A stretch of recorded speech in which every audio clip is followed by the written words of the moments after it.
పాఠశాల, వేద పాఠశాల, ఆధ్యాత్మిక విద్యార్థుల అధ్యయనశాల, ఆధ్యాత్మిక జీవిత పాఠాల పరిశోధనశాల. ఆది నుండి బైబిల్ క్లుప్త అధ్యయనానికి మరో సదవకాశం. ఆయా వ్యక్తుల జీవిత పాఠాలు నేర్చుకునే మరో సువర్ణవకాశం.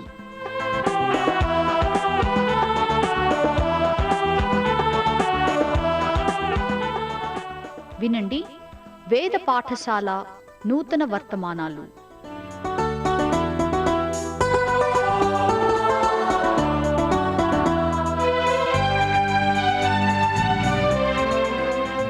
బైబిల్లోని ప్రతి పుస్తకాన్ని ఒకదాని వెంట ఒకటిగా మనకు పరిచయం చేస్తున్న వేద పాఠశాల రేడియో శ్రోతలకు స్వాగతం.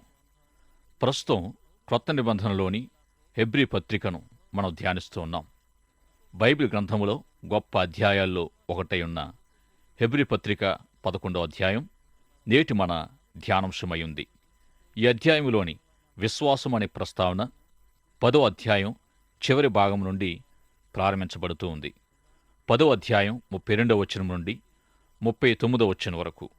అయితే మీరు వెలిగింపబడిన మీదట శ్రమలతో కూడిన పోరాటము సహించిన పూర్వపు దినములను జ్ఞాపకమునకు తెచ్చుకొనుడి. ఒక విధముగా చూచితే మీరు నిందలను బాధలను అనుభవించుట చేత 10 మందిలో ఆరాటపడితిరి.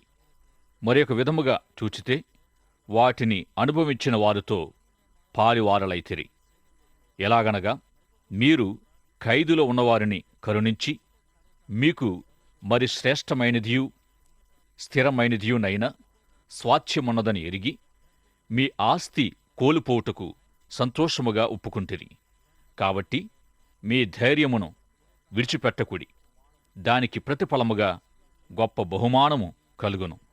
మీరు దేవుని చిత్తమును నెరవేర్చిన వారై వాగ్దానము పొందు నిమిత్తం మీకు ఓరిమి అవసరమైయున్నది. ఇక కాలము బహుకొంచెముగా ఉన్నది. వచ్చుచున్నవాడు ఆలస్యము చేయక వచ్చను. నా ఎదుట నీతిమంతుడైన వాడు విశ్వాసమూలముగా జీవించును. గాని అతడు వెనుక తీసిన యెడల నా ఆత్మకు సంతోషముండదు. అయితే మనము నశించుటకు వెనుక తీయువారము కాముగాని ఆత్మను రక్షించుకొనుటకు విశ్వాసము గలవారమై ఉన్నాం. 11వ అధ్యాయం మొదటి 7 వచనాలు. విశ్వాసమునున్నది నిరీక్షింపబడు వాటి యొక్క నిజస్వరూపమును, అదృశ్యమైనవి యున్నవనుటకు రుజువునై ఉన్నది. దాన్ని బట్టియే పెద్దలు సాక్ష్యము పొందిరి. ప్రపంచములు దేవుని వాక్యం వలన నిర్మాణమైనవనియు అందును బట్టి దృశ్యమైనది కనబడేడు పదార్థములచే నిర్మింపబడలేదని విశ్వాసము చేత గ్రహించుకునుచున్నాం. విశ్వాసమును బట్టి హేబెలు కయీను కంటే శ్రేష్టమైన బలి దేవునికి అర్పించెను. దేవుడతని అర్పణలను గూర్చి సాక్ష్యమిచ్చినప్పుడు అతడు ఆ విశ్వాసమును బట్టి నీతిమంతుడని సాక్ష్యం పొందెను. అతడు మృతి నొందియు ఆ విశ్వాసము ద్వారా మాట్లాడుచున్నాడు. విశ్వాసమును బట్టి హనోకు మరణము చూడకుండానట్లు కొనుపోబడెను. అతడు కొనుపోబడక మునుపు దేవునికి ఇష్టుడై ఉండెనని సాక్ష్యం పొందెను. కాగా దేవుడతనని కొనిపోయెను గనుక అతడు కనబడలేదు. విశ్వాసము లేకుండా దేవునికి ఇష్టుడై ఉండుట అసాధ్యము. దేవుని యొద్దకు వచ్చువాడు ఆయన ఉన్నాడనియూ తన్ను వెదకువారికి ఫలము దయచేయువాడనియూ నమ్మవలెను గదా. మనము గత 4 ప్రసారాల్లో హెబ్రీ పత్రిక యొక్క వివాదాన్ని, తర్కాన్ని పరిశీలించాలనే సవాలును ఎదుర్కొన్నాం. దీని వివాదాన్ని గమనించదగినట్లయితే ఈ పత్రిక యొక్క ముఖ్యాంశం యేసుక్రీస్తు అనే విషయాన్ని కూడా మనం తెలుసుకుంటాం. శ్రమల్లో ఉన్న యూదులకు వ్రాయబడిన ఈ పత్రికలో ప్రవక్తలు, దేవదూతలు, మోషే, అహరోనులు, యాజకులు మొదలైన వారందరిలో క్రీస్తు అతి శ్రేష్ఠుడని, నిబంధనలు అన్నిటికంటే ప్రత్యక్ష గుడారము కంటే ఆయన అతి శ్రేష్ఠుడని మనం తెలుసుకున్నాం. అప్పటికి వారు శ్రమలను బట్టి విశ్వాసములో బలహీనపడుతూ ఉన్న కారణంగా ఈ పత్రిక రచయిత వారికి క్రీస్తునే ప్రాముఖ్యంగా చూపిస్తూ వచ్చాడు. ఈ పత్రికంతా హెచ్చరికలు, గద్దింపులతో నిండుకొని నిజ విశ్వాసులనే సంబోధిస్తూ ఉంది. 10వ అధ్యాయం చివరి భాగము నుండి ఎందువల్ల నిజ విశ్వాసాన్ని విడిచిపెట్టకూడదో వ్రాయబడింది. 11వ అధ్యాయం విశ్వాసాన్ని గూర్చి సంబోధిస్తూ మరొక ప్రక్క ఎందుచేత విశ్వాసులు తమ విశ్వాసాన్ని విడిచిపెట్టకూడదో తెలియజేస్తూ ఉన్న సందర్భంలో ఇంచుమించు 10 లేక 12 కారణాలను మనం తెలుసుకుంటాం. మనలో ఎవరైనా అనేక సమస్యలు, శ్రమల కారణంగా విశ్వాసము నుండి ప్రక్కకు తొలగిపోతూ ఉంటే అటివారు తమను రక్షించినది, తమ రక్షణకు కారణమైనది విశ్వాసమే అని తెలుసుకోవాలి. ప్రభువునందలి విశ్వాసమే ఒక వ్యక్తిని రక్షణకు నడిపిస్తుంది. మనలో చాలామంది తాము రక్షించబడిన దినం గుర్తుంచుకున్నారో లేదుగాని ఈ పత్రిక రచయిత మనం రక్షించబడిన దినాన్ని జ్ఞాపకం చేస్తూ ఉన్నాడు. విశ్వాస తీర్మానము చేసుకున్న రోజు, బాప్తిసం పొందిన రోజు మనం సాధారణంగా గుర్తుంచుకోవాలి. హెబ్రీ పత్రిక ఎవరికైతే వ్రాయబడిందో ఆ విశ్వాసులు ఖచ్చితమైన తారీఖు, సమయం కలిగి ఉంటూ వచ్చారు. రక్షణ అనుభవం కొరకు వారు ఏ విధంగా సమస్తము త్యజించారో, క్రీస్తు నిమిత్తమైన వారి ప్రేమ మొదట ఎట్టిదో, పరలోకపు బహుమానము పొందడానికి వారు ఖైదు, శిక్ష, దెబ్బలు మొదలైనవి ఎలా భరించారో, వీటన్నిటికీ ఆధారమైన తమ విశ్వాసాన్ని విడిచిపెట్టొద్దని కోరుతూ వచ్చాడు. 11వ అధ్యాయం 38వ వచనములో, నా ఎదుట నీతిమంతుడైన వాడు విశ్వాస మూలముగా జీవించునుగాని అతడు వెనుక తీసిన ఎడల అతని యందు నా ఆత్మకు సంతోషమున్నదు.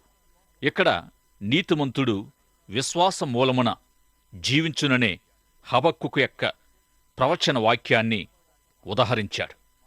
రక్షించబడడానికి మాత్రమే మనకు విశ్వాసము అవసరమని అనుకోవద్దు. రక్షణ జీవితాన్ని జీవించడానికి కూడా అవసరమైంది విశ్వాసమే అని ఈ పత్రిక రచయిత తెలియజేస్తూ ఉన్నాడు. రక్షణాధారమైన విశ్వాసము విడిచిపెట్టొద్దని తెలియచేయడం మాత్రమే గాక, విశ్వాసమంటే ఏమిటి, ఎలా అనే దానిని వర్ణిస్తూ ఉన్నాడు. ఈ రచయిత విశ్వాసాన్ని నిర్వచించడం కష్టమే గాని విశ్వాసాన్ని వర్ణించడం సులువే అంటున్నాడు. విశ్వాసమనేది మనం వేటి కోసము ఎదురు చూస్తూ ఉన్నామో వాటి నిజ స్వరూపమయ్యుంది, లేక కనిపించని వాటికొక రుజువయుంది. కడవరకు నిలిచి ఉండే వాటిల్లోనిది ఒకటి విశ్వాసము, నిరీక్షణ, ప్రేమ.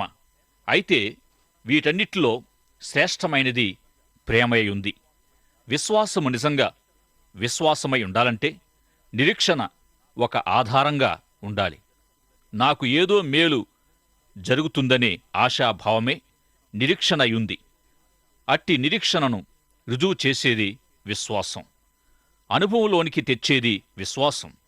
మొదటి మెట్టు నిరీక్షణ అయితే రెండో మెట్టు విశ్వాసమయుంది. వీటికి పైమెట్టు ప్రేమ. ప్రేమంటే దేవుని నుండి మనకేదో తెచ్చిచ్చి మన దగ్గర నుండి ఏదో పట్టుకుని వెళ్ళి దేవునికిచ్చేది కాదు. ప్రేమంటే సాక్షాత్తు దేవుడే. ప్రేమ కలిగి ఉన్నవారు దేవుణ్ణి చేరుకున్నవారై ఉన్నారు. నీలోని కనిపించని నీ కోరికలకు, నీవు ఎదురుచూచే వాటికి ఆధారం, రుజువు నీ విశ్వాసమే. విశ్వాసము ద్వారా నిరీక్షణకు రూపం ఏర్పడినప్పుడు ఇక నిరీక్షణతో పని ఉండదు. కనిపించిన వాటికి ఆధారమయుండే నిరీక్షణకు బైబిల్ సంబంధమైన విశ్వాసము రుజువయుంది. నీవు చూడలేని వాటిని నీవు నిరీక్షించే వాటికి నీ నమ్మకాలకు ప్రతిచర్య కలిగించేది విశ్వాసమయుంది. కనిపించని వాటిని రుజువు చేసేది విశ్వాసమే. ఇక కనిపించని మన నమ్మకాలలో ప్రాముఖ్యమైనవాడు దేవుడు. వాస్తవంగా దేవుణ్ణి మనము చూడడం లేదు, కాని విశ్వాసమే దేవుణ్ణి మనకు చూపిస్తుంది. క్రొత్త నిబంధన ప్రకారం విశ్వాసము దేవుని వరమయుంది. విశ్వాసాన్నిచ్చే దేవుడున్నాడు అనడానికి విశ్వాసులైన స్త్రీ పురుషులే సాక్షులు. వేదాంత విద్యలో క్రైస్తవ నిదర్శనాలు అనే ఒక అంశం ఉంటూ ఉంది. దేవుడున్నాడా లేడా అనే ప్రశ్నకు సమాధానాన్నిచ్చే వాక్య భాగాలన్నీ పఠించవలసి ఉంటాం. ఆ భాగములో ఈ 11వ అధ్యాయములో దేవుడున్నాడు అనే దానికి నిదర్శనంగా దేవుని ద్వారా కలిగే విశ్వాసాన్ని పొందిన స్త్రీ పురుషులెందరో నిదర్శనంగా కనిపిస్తూ ఉన్నారు. వీరిలోని విశ్వాసానికి ప్రాప్తి స్థానము దేవుడే. ఈ విధంగా క్రైస్తవ్యం యొక్క అతి గొప్ప నిదర్శనం విశ్వాసి. ఈ విధంగా కనిపించని దేవుని ఉనికిని కనిపించే విశ్వాసులు కనుపరుస్తూ ఉన్నారు. దేవుడున్నాడు అనే సత్యాన్ని రుజువుపరిచే విశ్వాసాన్ని నీవు పొందగోరుతున్నావా? దేవుని నుండి గొప్ప విశ్వాసాన్ని నీవు పొందగోరుతున్నావా? విశ్వాసము మానసిక జ్ఞానానికి సంబంధించింది కాదుగాని మన చిత్తానికి సంబంధించినదై ఉంది. ఇట్టి విశ్వాసం నిమిత్తం నీవు చెల్లించవలసిందేదీ లేదనే విషయాన్ని నీవు నమ్మగలవా? విశ్వాసాన్ని ఒక వరంగా దేవుడు వారికిచ్చాడని పౌలు ఫిలిప్పీయులతో అంటూ ఉన్నాడు. అట్టి విశ్వాసాన్ని ఒక కృపావరంగా మీరు పొందగోరినట్లయితే ఇప్పుడే ప్రార్థించి పొందండి. నీ అడుగు జాడలను అనుసరించడానికి సహాయము చేయమని ప్రార్థించండి. విశ్వాసములో అభివృద్ధి చెందండి. విశ్వాసము రక్షించబడిన వారికే కాదు, రక్షణ జీవితాన్ని కొనసాగించడానికి కూడా విశ్వాసము కావాలి. ప్రతి విశ్వాసి విశ్వాసం మూలంగా జీవించాలి. వేరొక మార్గం లేదు. గనుక విశ్వాసులకు రక్షణాధారమైన విశ్వాసము విడిచిపెట్టవద్దని మరోసారి పరిశుద్ధాత్ముడు తెలియజేస్తున్నాడు. కనిపించని దేవుని ఉనికిని కనిపించే విశ్వాసులు కనుపరచాలి. విశ్వాసికి విశ్వాసానికి అంత సంబంధం ఉంది. అట్టి గొప్ప విశ్వాసాన్ని దేవుడు విశ్వాసులకందరికీ గొప్ప వరంగా ప్రసాదించాడు. మనము దాని కొరకు చెల్లించేది ఏమీ లేదని మరోసారి మీకు జ్ఞాపం చేస్తున్నాను. విశ్వాసము ద్వారా రక్షించబడగలమనే కారణాన్ని బట్టి, విశ్వాసం మూలముగా జీవించాలనే కారణాన్ని బట్టి, విశ్వాసము మన నిరీక్షణకు ఆధారమై ఉంటుందనే కారణాన్ని బట్టి విశ్వాసాన్ని విడిచిపెట్టవద్దని వ్రాస్తూ 11వ అధ్యాయం 6వ వచనములో విశ్వాసము ఏమి చేయగలదో గ్రంథకర్త తెలియజేశాడు. విశ్వాసము లేకుండా దేవునికిష్టుడై ఉండుట అసాధ్యము. దేవుని యొద్దకు వచ్చేవాడు దేవుడున్నాడని, ఆయన దగ్గరకు వచ్చేవారికి ఫలము దయచేసేవాడని నమ్మాలి. ఈ విధంగా హనోకు దేవునికి ఎంతో సమీపంగా మసలుకుంటూ దేవుని ఇంటి వరకు వెళ్ళిపోయాడు. దేవుడు హనోకు విశ్వాసాన్ని బట్టి అతన్ని పరలోకానికి తీసుకుని వెళ్ళిపోయాడు. అదేవిధంగా దేవుని ఎడల కలిగి ఉన్న విశ్వాసాన్ని బట్టి హేబెలు నీతిమంతుడిగా తీర్చబడ్డాడు. ఈ విధంగా విశ్వాసము ద్వారా దేవుణ్ణి సంతోషపెట్టేవారు తమ విశ్వాస స్థాయి నుండి నీతిమంతులుగా తీర్చబడతారు. విశ్వాసము లేకుండా దేవుణ్ణి సంతోషపెట్టలేరు, దేవుని యొద్దకు రాలేరు. విశ్వాసముతో ఆయన యొద్దకు వచ్చేవారు ఆయన ఉన్నాడని, తనను వెదకేవారికి ఫలము దయచేస్తాడని నమ్మాలి. అరుగుడి మీకియ్యబడును, వెదకుడి మీకు దొరకును, తట్టుడి మీకు తలుపు తీయబడునని యేసుప్రభువారు చెప్పారు. నీవు పొందలేకపోతున్నావు, కనుగొనలేకపోతున్నావు, తలుపు తీయబడడం లేదు అనంటే నీవు అడగడంలో, వెదకడంలో, తట్టడంలో ఏదో లోపముందని గ్రహించాలి. యేసు చెప్పిందేమిటంటే, అరిగే ప్రతివారు పొందుతారు, వెదకేవారు కనుగొంటారు, తట్టువారికి తీయబడుతుంది. నీవు దేవుని యొద్దకు రాగోరితే నీవు ఆయన నమ్మాలి. విశ్వాసమంటే ఇదే. విశ్వాసముతో కూడిన నమ్మడం అంటే ఎలా అనగా, ప్రభు ఎడతెగక అరుగుతూ ఉండాలని చెప్పారు, ఎడతెగక వెదకమని చెప్పారు, ఎడతెగక తట్టుమని చెప్పారు. వెదకడమంటే పట్టుదలతో అరగడం, తట్టడమంటే పట్టుదలతో వెదకడం. ఎడతెగని పట్టుదలతో కూడిన ప్రార్థన గూర్చి ప్రభు ఈ ఉపమానాల్లో తెలియజేశారు. యిర్మీయా ప్రవక్త తన గ్రంథములో, మీరు నన్ను పూర్ణ హృదయముతో వెదుకుచూ వస్తే నన్ను కనుగొందురని వ్రాశాడు. గనుక విశ్వాసము లేకుండా దేవుణ్ణి వెదకలేరు, కనుగొనలేరు. దేవుణ్ణి సంతోషపరచనూ లేరు. గనుక మీ విశ్వాసాన్ని విసర్జించకండి. ఇక 11వ అధ్యాయం అంతటిలో క్రైస్తవ నిదర్శనాలని పిలువబడిన అనేక మంది విశ్వాసులు మనకు కనిపిస్తూ ఉన్నారు. ఈ అధ్యాయం యొక్క వచనాల్లో విశ్వాసము కార్యార్థమై క్రియాపూర్వకంగా కనిపిస్తూ ఉంది. ఈ అధ్యాయములో నాయకత్వ నమూనాలు ఇవ్వబడ్డాయి. ఈ నాయకత్వ ఉదాహరణలు నుండియే విశ్వాస సందేశము మనకు ఇవ్వబడుతూ ఉంది. ఎందుకంటే ఈ వచనాల్లో కనిపించే ప్రముఖులంతా తామేం చేశారో దానిని బట్టి విశ్వాస ఉదాహరణగా ఎంచబడ్డారు. మనము కండ్లతో చూడలేని విశ్వాసం ఆయా వ్యక్తుల కార్యాల ద్వారా మనకు కనపరచబడుతూ ఉంది. ఆ దినాల్లో జీవించిన నోవహు అనే వ్యక్తిని దేవుడు పిలిచి, వర్షం కురువని, సాధారణ వాతావరణంలో వర్షము కురువబోతుందని నీవొక ఓడను నిర్మించు అన్నాడు. ఆ వ్యక్తి దేవుడు చెప్పిన దానికి సరే అన్నాడు.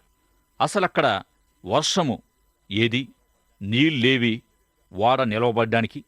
ఈ విధంగా అప్పటికింకా తాను చూడని వర్షం, వరద, ప్రళయం కొరకు నోవహు దేవునికి లోబడి దేవుని ఎడల భయభక్తులు కలిగి ఓడను తయారు చేయడం ప్రారంభించాడు. తన ఇంటి వారిని రక్షించుకోవడానికి, విశ్వాసము ద్వారా కలిగే నీతికి వారసుడవడానికి ఓడను సిద్ధపరిచాడు. వరద నీరు భూమి క్రింది భాగాల నుండి కూడా వస్తుందని దేవుడు నోవహుకు చెప్పాడు. ఇంచుమించు 120 సంవత్సరాల పాటు ఓడ నిర్మాణం జరిగింది. ఈ ఓడను గుర్చి మీరేమి ఆలోచిస్తున్నారో నాకు తెలియదుగాని అది బహు పెద్దది. ఆ ఓడను కడుతున్నంత కాలము నోవహు దేవుని నీతిని గూర్చి బోధిస్తూనే ఉన్నాడు.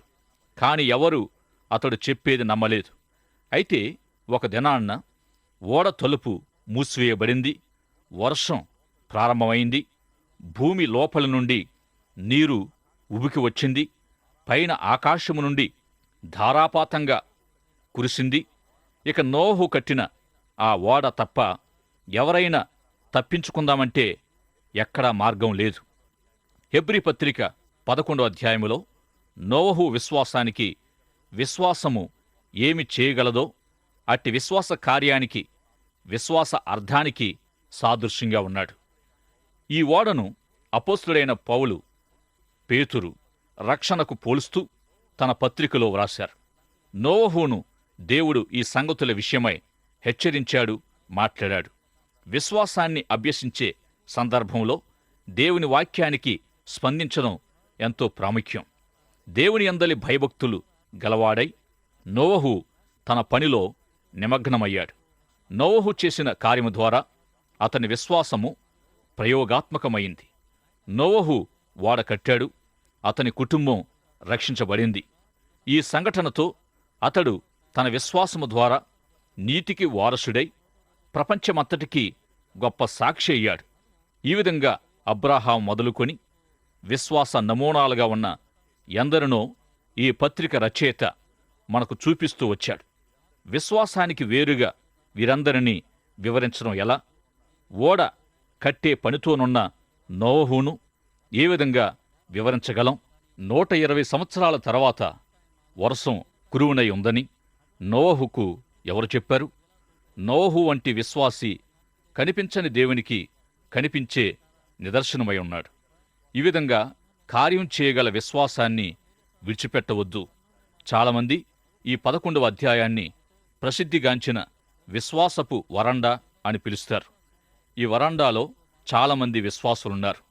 ఈ విధంగా ఇంత గొప్ప సాక్షి సమూహము మేఘం వలె మనలను ఆవరించి ఉన్నందున మనము కూడా ప్రతి భారమును సులువుగా చిక్కులు పెట్టు పాపమును విడిచిపెట్టి విశ్వాసమునకు కర్తయు దానిని కొనసాగించువాడైన యేసువైపు చూచుచు మన ఎదుట ఉంచబడిన పందెములో ఓపికతో పరిగెత్తిపోదుము. ఆయన తన ఎదుట ఉంచబడిన ఆనందము కొరకు అవమానమును నిర్లక్ష్యపెట్టి సిలువను సహించి తండ్రి కుడిపార్శ్వమందు ఆసీనుడయ్యను.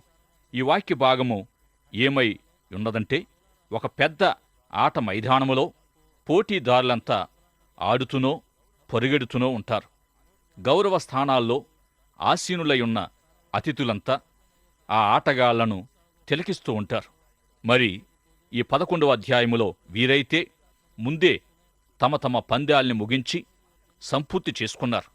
మనకంటే ముందుగా తమ పరుగు పందాన్ని ముగించుకొని వెళ్ళిన వారు మనలను తిలకిస్తూ ఉన్నారని మీరు నమ్ముతున్నారా?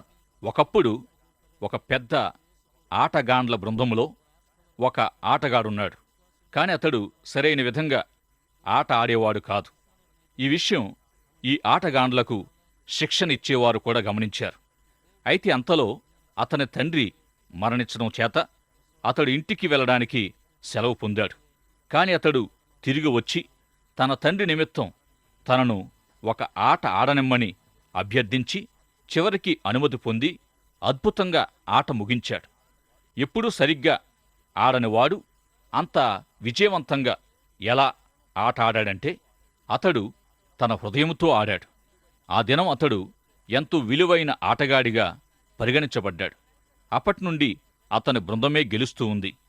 ఒకసారి తమ జట్టు శిక్షకుడు ఆ అబ్బాయి దగ్గరికెళ్ళి, నీ తండ్రి మరణం మునుపు ఎన్నడూ లేనంత విజయవంతంగా ఆట ఆడ్డానికి నీకు ఏ విధంగా ప్రేరణ ఇచ్చింది అని అడిగాడు. అప్పుడు అబ్బాయి, నేను ఆటలాడే ప్రతిసారి నా తండ్రి ఆట స్థలానికి హాజరయ్యేవాడు. నేను సరిగ్గా ఆడినది లేనిది ఆయన చూచేవాడు కాదు. ఎందుకంటే నా తండ్రి గుడ్డివాడు. కాని ఇప్పుడైతేనో నా తండ్రి పరలోకము నుండి దృష్టి గలవాడై నన్ను చూస్తాడు గనుక నేను సరిగ్గా ఆట ఆడగలుగుతున్నాను అన్నాడు. ఈ విధంగా గొప్ప సాక్షి సమూహము మనల్ని ఆవరించి ఉన్నందున మనము విశ్వాసాన్ని విసర్జించరాదు.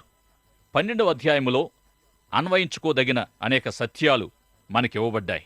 యోబు గ్రంథములో దేవుడు తన ప్రజల జీవితాల్లో శ్రమలు అనుమతించడం యొక్క 30 కారణాలను మనము ధ్యానించాం. ఈ లోక సంబంధమైన దుర్జీవము నుండి కాక దేవుని అక్షయత నుండి జన్మించిన దేవుని బిడ్డలను పరమతండ్రి ప్రేమ కలిగి శిక్షణ చేస్తాడు. నేను ప్రేమించువారిని గద్దించుచున్నాను అనే వాక్య భాగాన్ని లేఖనాల్లో మనము ఎన్నోసార్లు చదువుకున్నాం. ఈ ఒక్క కారణమే కాదనుకోండి, శ్రమలకు ఇంకా 29 కారణాలున్నాయి. గనుక 13వ కారణమైన దేవుని ప్రేమను అనుసరించి శిక్షించబడుతున్నావని అనడానికి కూడా ఎల్లవేళలా వీలు కాదు. శిక్షలకు శ్రమలకు చాలా కారణాలు ఉన్నాయి. హెబ్రీ పత్రిక 12వ అధ్యాయంలో మాత్రం శిక్షకు తండ్రి ప్రేమ కారణమై ఉంది. పిల్లల దుష్ప్రవర్తన లేక సత్ప్రవర్తనలకు తండ్రి బాధ్యుడై ఉంటాడు. ఊళ్ళో ఉన్న ఇతర పిల్లల ప్రవర్తనకు మన తండ్రి బాధ్యుడు కాడు. ఈ విధంగా తన బిడ్డలు తన పరిశుద్ధతలో పాలు పొందాలని పరమతండ్రి తన బిడ్డలను శిక్షిస్తాడు. దేవుడు కోరే పరిశుద్ధ జీవితము మనము జీవించకపోయినట్లయితే పరిశుద్ధ జీవితానికి కలిగే ఆశీర్వాదం పొందలేం. ప్రకటన గ్రంథం 3వ అధ్యాయం 19వ వచనంలో కూడా, నేను ప్రేమించే వారందరినీ శిక్షిస్తున్నాను గనుక ఆసక్తి కలిగి మారు మనసు పొందుమని దేవుడు సెలవిస్తూ ఉన్నాడు. ప్రభు మన హృదయపు తలుపునొద్ద నిలువబడి తట్టుచూ ఉండగా మనము తలుపు తీయాలి. అయితే శ్రమలు సమస్యలతో కూడా కొన్నిసార్లు మన తలుపు తట్టబడుతూ ఉంది. ఇట్టి శ్రమలు సమస్యలతో కూడిన శిక్షణ లేక శిక్ష నీతి అను సమాధాన ఫలమిస్తుంది. ఈ విధమైన శిక్షణ చక్కగా కనిపించదు. సమస్త శిక్ష దుఃఖకరంగానే ఉంటుంది. అయితే అభ్యాసములోనే సమాధానకరమైన ఫలమిస్తుంది. ఈ అధ్యాయములో ఆతిథ్యాన్ని గుర్చి మనం చదువుతాం. ఖైదులో ఉన్నవారిని జ్ఞాపకం చేసుకోమంటున్నాడు. మనము కూడా వారితో పాటు ఖైదులో ఉన్నట్టుగా వారికి సహాయపడాలి. పరదేశులకు సహాయం చేయమన్నాడు. అనేకులు తమకు తెలియకుండానే దేవదూతలకు ఆతిథ్యమిచ్చారు. ఆది సంఘ విశ్వాసులు తరచు ఖైదులో పడేవారు. సంఘ కాపరులు మరియు సంఘ నాయకులకు లోబడమంటున్నాడు. అటువంటి కృప ప్రభు మనకు దయచేయునుగాక. ఆమేన్.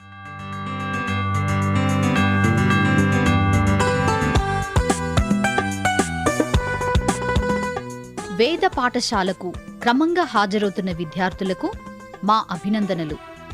ఈనాటి తరగతిలో మీరు వింటున్న ఆధ్యాత్మిక పాఠాలు మీ వ్యక్తిగత కుటుంబ జీవితాలకు ఎంతో సహాయపడగలవని ఆశిస్తున్నాం.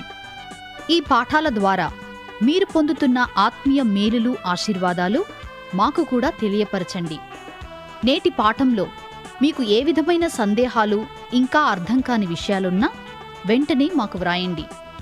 ఈ సందేశాలు మరింత సులభంగా అర్థం చేసుకోవడానికి సహాయకరంగా ఉండుటకు ఒక ఉచిత బైబిల్ గైడు మీకు పంపించగలం.